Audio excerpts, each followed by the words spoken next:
Hi everyone, this is our channel, Meet the Real Story. Please like, share and subscribe.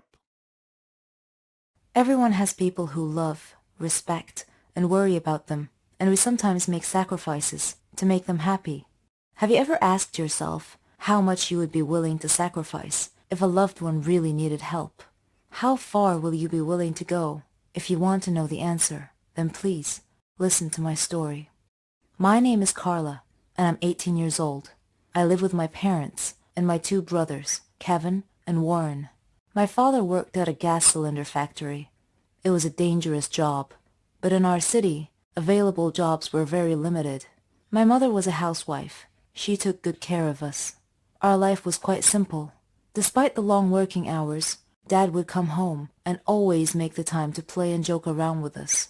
My brothers and I knew that our parents were doing their best to give us a happy, comfortable home. As a result of their efforts, I strove to do well at school. Dad would always say that he wanted us to get prestigious jobs in the future, that this was his hope, his dream, but it didn't quite turn out that way. To make ends meet, Dad was forced to work more shifts at the factory. One day, while we were watching TV together, the telephone rang, and Dad answered it. I heard him tell the other party that he was on his way, and he went off to the factory. It seemed that there was a problem, a serious problem at the factory, and they needed Dad's help. Though the tone of his voice worried me, I didn't say anything. Dad hugged us and said that he would be back soon. Later that night, after we had gone to sleep, Mom's screaming woke us up. We ran to the living room to see her standing there, holding the phone in her hand. I slowly took it from her and asked the man on the other end what was going on. He replied, "I'm sorry to tell you this, young lady, but your father died while rescuing a lot of workers. He saved many lives and was a very brave man. The loss of our dad turned our life upside down. We missed his jokes, his laughter, his dreams. We needed his support. Our debts started piling up. We barely had enough for food. Dad hadn't left us much, just a little bit for school tuition. Mom became depressed. I happened upon a job post for an opening at Dad's factory. They needed a trainee, and once the trainee had finished the required training period, they would be hired at a reasonably high starting salary. Unfortunately, the work was for men only. Our home situation was desperate, so I decided to do whatever it took to get this job. I went to my bedroom and cut my hair. It wasn't easy, but I had to. When I walked into the kitchen for breakfast the next morning, Mom was surprised by my new look. She asked me why I cut my hair so short. I told her that I had to get serious and find a job first to survive. I told her that I would complete my studies while working. She remembered Dad's wish for us kids, that we would get prestigious jobs someday, and I promised her that I would achieve Dad's dream for us. I asked her to wish me luck. She cried, but then she smiled sadly. On the day of the interview, I wore loose clothes and took off. The workers there seemed so strong. That was expected. They needed to be, to handle the hard work. I told the interviewer that my name was Kevin and that I would do my ultimate best. Finally, they called me in to say that I had passed the interview. That was my first step. It was hard to balance my studies with the work training, especially because there were a lot of competitors for that job. Though, step by step, I was handling the training quite well. One day, during training, while we were reading an internet article about gas factory accidents, the factory's emergency siren sounded. Dad's accident immediately came to the forefront of my mind. I got worried and tensed up, but I calmed myself by thinking of my family. I told the trainer that I had an idea to stop the gas leak safely. I told him that I needed to get to the control room to explain what had to be done, so he took me to the control room. The head engineer there looked at my young face, and I could see a mocking look in his eyes. I proceeded to tell him what I thought should be done. His eyes got wider and wider as I explained a solution that apparently he had never thought of before. He promptly implemented my solution and restored the plant to safety, without any casualties or additional equipment damage. He thanked me for a job well done. He asked my trainer about me, who said that I was new here. Then he told the trainer that I had a promising future. He told me that the last time they had a problem like this, an employee had to sacrifice himself to save the other workers. I went home and told Mom about what happened. She was thrilled and hugged me proudly. The next day, I went back to work and was greeted by all the workers. They thought I was a hero. The manager called me into his office. I used this chance to tell him my secret. I told him my first secret, that the worker who had sacrificed himself at this very same factory was my father. I told him that I had studied Dad's accident and thought about it a lot and contrived a better, safer solution so that when it happened again, I'd be ready. He said that he was proud of me, that I was the son of that brave man. Then I hit him with my second secret, that I was Dad's daughter, not his son.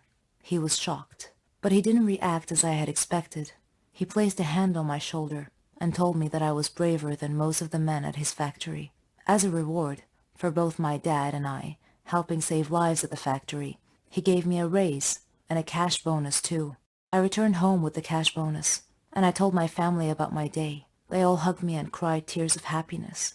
Eventually, I finished my studies in engineering, and I am now a control room engineer at the same factory. I didn't quite achieve Dad's dream, but I think he would be proud of my choice. Life unexpectedly hits us with pivotal moments sometimes, some good, some harmless, some deadly. You have to be ready for it when it does. I am addicted to food. I suffer a lot. I need help. I've tried to give up, but I fail every time. Hamburgers. Who can give up eating hamburgers, especially with barbecue sauce? I didn't mind this kind of addiction, but I'm getting ahead of myself. Let me begin by introducing myself. I am Patricia, 15 years old, living with my parents and my brother. I lead a quiet life. No interests, no hobbies, except for eating, that is. Food is my faithful friend. It never leaves me.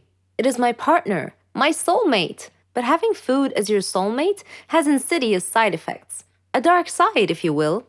It denies me a healthy life, robs me of the energy to play, and causes me to sleep excessively.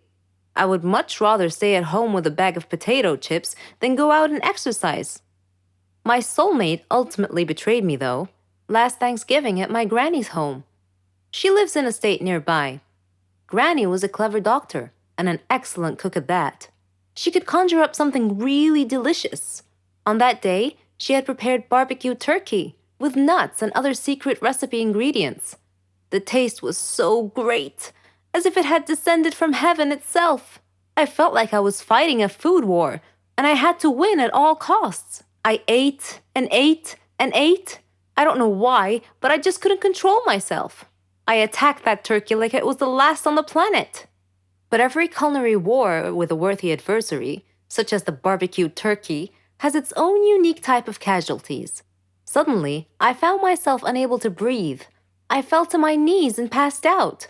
The turkey had won. I woke up later in the hospital, though, still clinging to an unfinished turkey leg. The doctor told me that I was gaining way too much weight. He said that I should be put on a diet.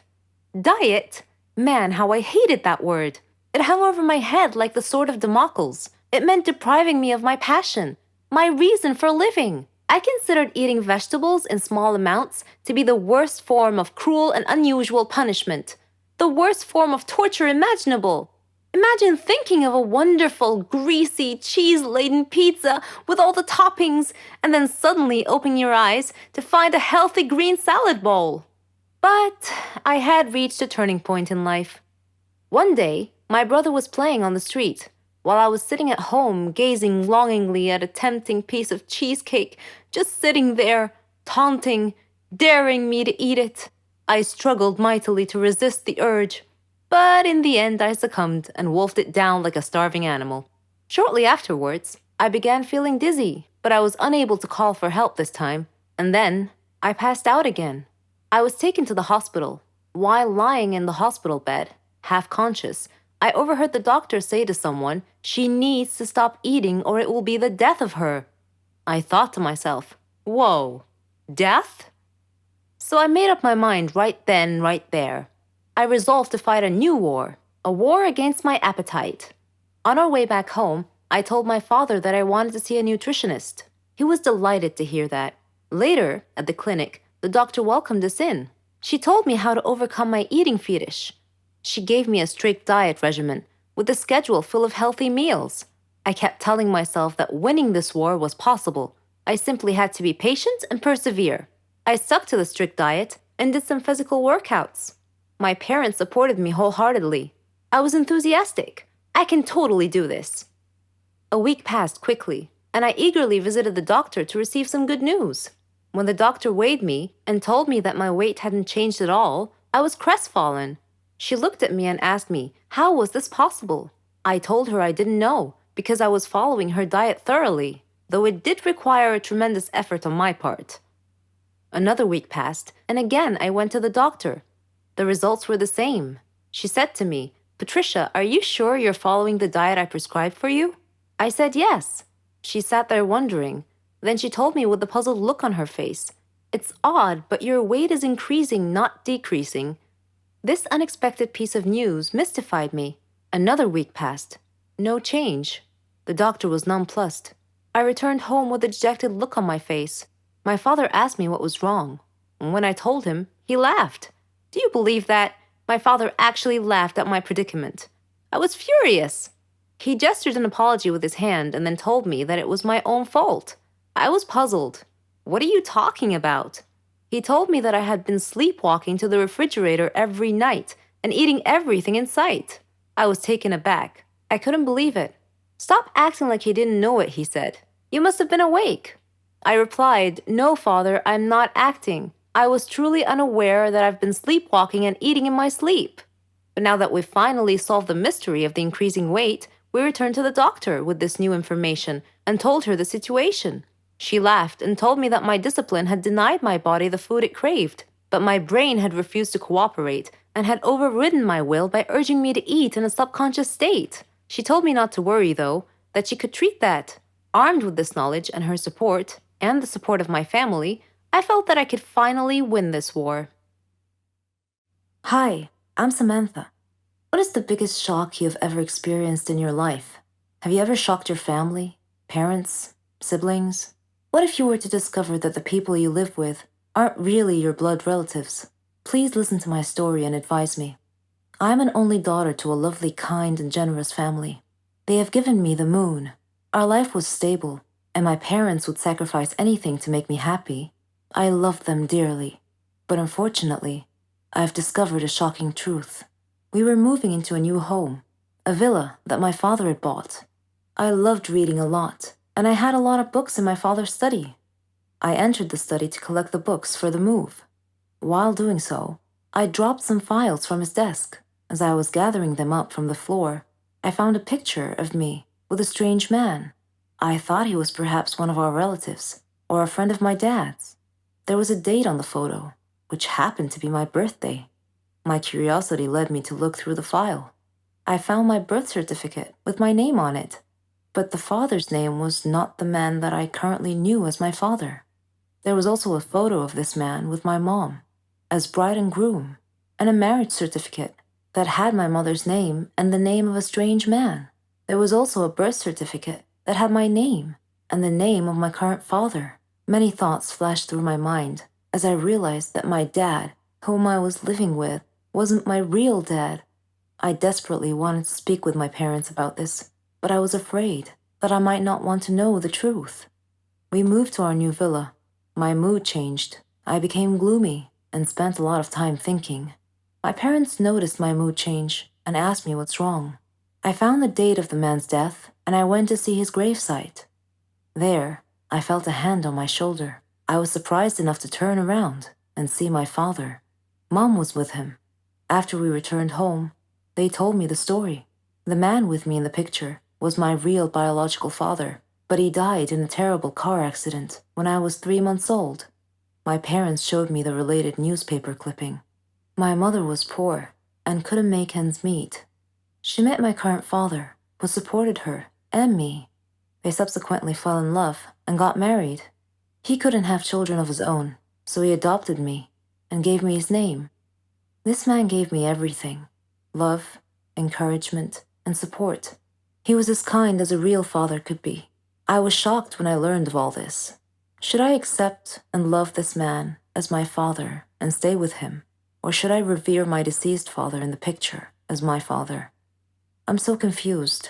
Do you think I should accept this truth and be happy with my current situation? What's your advice?